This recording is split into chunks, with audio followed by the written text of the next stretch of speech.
សូមជួយចុច Subscribe រួចចុចសញ្ញាកណ្ដឹងដើម្បីទទួលបានវីដេអូថ្មីៗទៀតចារីករាយមកកាន់ Channel នៃទានរឿងក្រៅសាច់ជំរាបសួរចាអូនឈ្មោះកាកាពេលនេះអូនមានអាយុ18ឆ្នាំហើយចាអូននៅរៀនថ្នាក់ទី11នៅឡើយទេអូនជាអ្នករស់នៅក្នុងគ្រួសារមួយភ្ជុំមិនក្រហើយក៏មិនមានពេកអីនោះដែរអូនជានារីម្នាក់ដែលមានសម្រស់ស្រស់ស្អាតកម្ពស់1.61 គីឡូ47សាច់សសក់វែងប្រុសៗនៅក្នុងសាលាឃើញគឺលងស្នេហ៍តែម្ដងប៉ារបស់អូនគាត់គឺជាអ្នករាប់អានញាតិពួកម៉ាក់របស់គាត់មានច្រើនណាស់ថ្ងៃមួយប៉ាម៉ាក់របស់អូនបានណាត់គ្នាជាមួយនឹងមិត្តចាស់របស់គាត់ម្នាក់គាត់ថានឹងទៅលេងផ្ទះហើយគាត់ក៏នាំខ្ញុំទៅដែរខ្ញុំគឺជាកូនអ្នកបាត់ដំបងចំណែកមិត្តចាស់របស់ប៉ាខ្ញុំគឺគាត់នៅខាងខេត្តសៀមរាបគាត់មានកូនប្រុស2នាក់អាយុ10ឆ្នាំម្នាក់និងអាយុ19ឆ្នាំម្នាក់គ្រួសារគេមានជីវភាពធូរធារជាងគ្រួសារខ្ញុំបន្តិច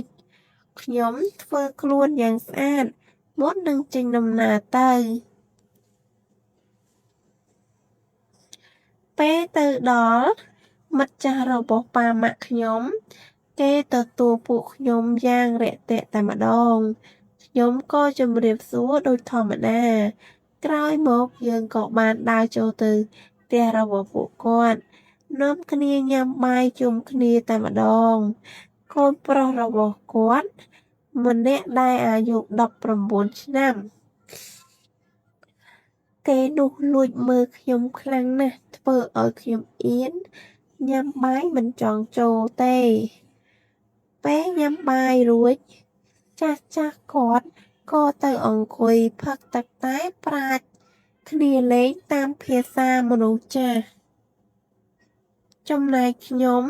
ទៅអង្គុយនៅលើសាឡុងចុចទូរស័ព្ទលេងភ្លាមនោះកូនប្រុសរបស់មិត្តចាស់របស់ប៉ាខ្ញុំក៏ដើរមកគេឈ្មោះអេដើរមកអង្គុយហើយសួរខ្ញុំថាកំពុងធ្វើអីហ្នឹងខ្ញុំក៏ឆ្លើយតបវិញថាកំពុងតែអង្គុយលេងទូរស័ព្ទគេក៏មកអង្គុយលេងជាមួយខ្ញុំរហូតដល់ម៉ោង10យប់ពេលនោះចាស់ក៏នាំគ្នាទៅសម្រានអស់តែម្ដងចំណែកខ្ញុំដេកមិនទាន់លក់ក៏នៅអង្គុយដេកលេងចុចទូរស័ព្ទនៅលើសាឡុងទៀតភ្លាមនោះបងអេកបានឱកាសក៏ខាត់ចូលមកខ្ញុំបន្តិចម្ដងហើយយកដៃរបស់គាត់មកសៀបអង្អែលគល់កំភ្លៅរបស់ខ្ញុំធ្វើឲ្យខ្ញុំភ្ញាក់យ៉ាងព្រឺតហើយក៏សួរទៅបងអេកថាចង់ធ្វើអីហ្នឹងគេក៏ឆ្លើយថាចាប់លេងខ្ញុំគិតក្នុងចិត្តថាយីនេះហ៊ានណាស់អាងតែឯងមកលេងដល់ផ្ទះវាហើយក៏ដើរចូលទៅដេកបាត់ទៅដល់ស្អែកឡើងខ្ញុំឃើញគេអេដ Facebook មកខ្ញុំក៏ទទួលគេយកមកធ្វើ friend នៅក្នុង Facebook ហើយគេក៏ឆាតមករកខ្ញុំសុំទោសកាលពីរឿងម្សិលមិញដល់ស្អែកឡើងពេលភ្លឺប៉ាម៉ាក់របស់ខ្ញុំក៏នាំគ្នាទៅទិញស្រាយកមកផឹកចំណែកខ្ញុំមិនចេះផឹកស្រាអីនោះទេក៏ទៅអង្គុយក្រោមដើមស្វាយនៅក្រោយផ្ទះខណៈដែលខ្ញុំកំពុងតែអង្គុយនោះស្គរស្រាប់មានបុរសម្នាក់ដើរមកពីក្រោយហើយក៏ចាប់អោបខ្ញុំថើបខ្ញុំក៏និយាយថាលែងក៏បុរសម្នាក់នោះអោបហើយក៏ប្រាប់ខ្ញុំថាបងស្រឡាញ់អូនខ្ញុំក៏ងាកមើល ស្រាប់តែឃើញគឺបងអេទៀតហើយគេក៏ចាប់ដុសខ្ញុំហើយច្របាច់ខ្ញុំខំរើបំរាស់តែរើបំរាស់មិនរួចសោះព្រាមនោះខ្ញុំក៏ប្រាប់ឲ្យគេយកដៃចេញតែគេក៏យកដៃមកទប់មាត់របស់ខ្ញុំវិញហើយយកខ្សែមកចងមាត់របស់ខ្ញុំថែមទាំងដៃរបស់ខ្ញុំទៀតផងក្រោយមកគេក៏យកដៃរបស់គេមកស៊ីបអង្អែក៏ដួយរបស់ខ្ញុំយ៉ាងថ្នមយ៉ាងតិចធ្វើឲ្យខ្ញុំមានអារម្មណ៍ស្រីវយ៉ាងខ្លាំងហូរទឹកចេញពីក្នុងក៏ដួយតែម្ដងហូរមកជាបន្តបន្ទាប់មិនឈប់សោះខ្ញុំខំរើបំរាស់លុះសៃរើយ៉ាងណាក៏មិនរួច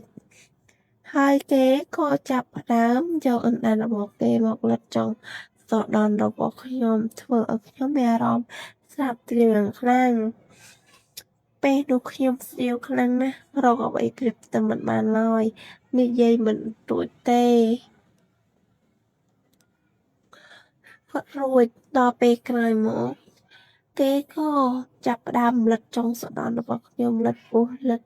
ស្លឹកចុះលិតឡើងលិតចុះរហូតឈានមកដល់លិតកាដួយរបស់ខ្ញុំហើយគេលិតបន្តបន្ថែមទៅទៀតលិតរហូតហើយយកដៃស៊ីបងឯងធ្វើខ្ញុំមានអារម្មណ៍ស្រាប់ស្រាវយ៉ាងខ្លាំងពេលនោះខ្ញុំស្រាវខ្លាំងណាស់ធ្វើឲ្យអារម្មណ៍ខ្ញុំពុកកញ្ជ្រោកខ្លាំងណាស់ពេលនោះធ្វើខ្ញុំរកអ្វីនិយាយមិនចេញឡើយខ្ញុំភ័យផងស្រួលផងគេចាប់ផ្ដើមថើបនឹងលិតកាន់តែខ្លាំងទៅទឹកករួយរបស់ខ្ញុំកាន់តែហូរកាន់តែច្រើនហូរមកគប់តែម្ដងខ្លាំងតែម្ដងពេលនោះការស្រែកឲ្យគេជួយខ្លាយជាសំឡេងមួយដែលឮសុទ្ធតែធ្ងោអើយគាត់យល់ស្ថានភាពឃើញខ្ញុំកំពុងតែស្រួលហើយកំពុងតែធ្ងោខ្លាំងក៏ស្រាយខ្សែពីចំណងមាត់របស់ខ្ញុំនិងដៃរបស់ខ្ញុំប៉ាត់មែនពេលនោះខ្ញុំមិនស្រែកឲ្យគេជួយទៀតឡើយចិត្តរបស់ខ្ញុំកំពុងតែស្រាវទើបធ្ងោជាខ្លាំងទៅគាត់ក៏ដកក្តៅរបស់គាត់យកមកបុកចូលក្នុងកានួយរបស់ខ្ញុំក្រោយមកបងអេក៏ឈប់លិតហើយយកក្តៅរបស់គាត់មកបុកចូលកានួយរបស់ខ្ញុំម្ដងគាត់ដកបុកធ្វើឲ្យខ្ញុំមានអារម្មណ៍ស្លាប់ស្រាវខ្លាំងណាស់ហើយត្រអូសចុះត្រអូសឡើងតែបុកមិនទាន់គាត់ទេគាត់នៅអូសចុះអូសឡើងឆិតចុះឆិតឡើងពេលនោះខ្ញុំឈឺខ្លាំងណាស់អូយអីក៏ឈឺខ្លាំងម្ល៉េះចាម្ល៉េះទេបងអេក៏បុកចូលមកបន្តិចហើយគាត់ក៏ឮតែខ្ញុំស្រែកថាឈើបងអេអូយបងអេឮបែបនេះគាត់ក៏ដកក្តៅរបស់គាត់មកវិញហើយគាត់សួរខ្ញុំថាកាត់អីអូនឈឺមែនទេគាត់ថាឈឺណាបងគាត់ក៏លិតខ្ញុំម្ដងទៀតព្រោះពេលនោះខ្ញុំឈឺខ្លាំងណាស់ឡើងថ្នាក់ហូរទឹកភ្នែកចេញតែម្ដងបងអេក៏ដកក្តៅរបស់គាត់ចេញហើយថាបងឯងខ្ញុំម្ដងទៀតគាត់ញញឹមហើយរីករាយព្រោះគាត់ថាអូននៅស៊ីមមែនទេទ្រាំបន្តិចទៅវាមុនដំបូងឈឺបន្តិចហើយតែតិចទៀតវាលែងឈឺហើយខ្ញុំក៏ងក់ក្បាលបងអេក៏ចាប់ផ្ដើមលិតខ្ញុំម្ដងទៀតបុកខ្ញុំម្ដងទៀតព្រះអើយឈឺណាស់ឈាមក៏ហូរមកបងអេដកក្តៅរបស់គាត់វិញហើយបឺតមាត់របស់ខ្ញុំរយៈពេល2នាទីក្រោយមកបងអេក៏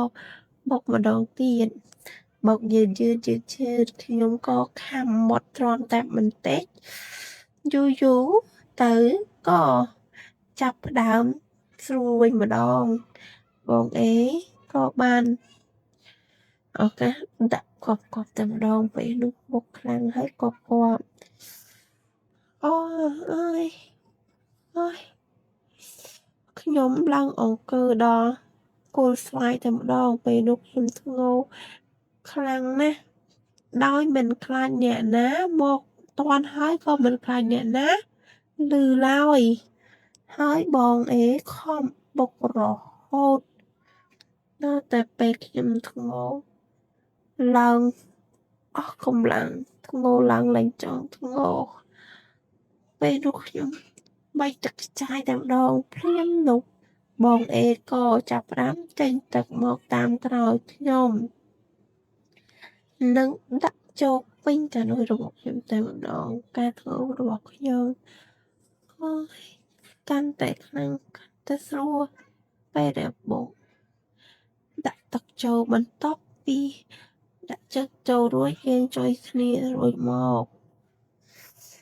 យើងទាំងពីរប្រញាប់ស្លៀកពាក់ខោអាវព្រោះ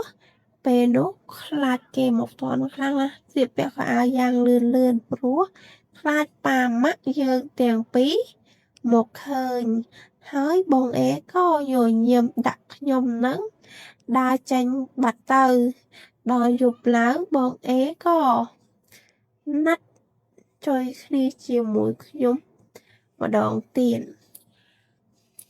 ទំរាំនឹងស្អែកឡើងទៅខ្ញុំត្រឡប់ទៅផ្ទះខ្ញុំវិញក្រោយមកយើងទាំងពីរតែងតែឆាតមករកគ្នាឆាតលេងជុំគ្នាជាប្រចាំតែម្ដងហើយមួយខែអីទើបយើងមកលេងខេត្តបាត់ដំបងម្ដងឬមួយក៏ទៅលេងខេត្តសៀមរាបម្ដងហើយយើងតែងតែណាក់គ្នាជួយគ្នាជាប្រចាំពេលខ្លះទៅជួយគ្នានៅផ្ទះសំណាក់ជាប្រចាំតែម្ដងចង់ប្រាប់ថាបងអេកូនមិត្តចាស់របស់ប៉ាម៉ាក់ខ្ញុំពូកែជួយខ្លាំងណាស់ជួយគប់តែម្ដងចាជីណេគឺចប់តែប៉ុណ្ណេះសូមជួយ like ជួយ share ផងអូខេ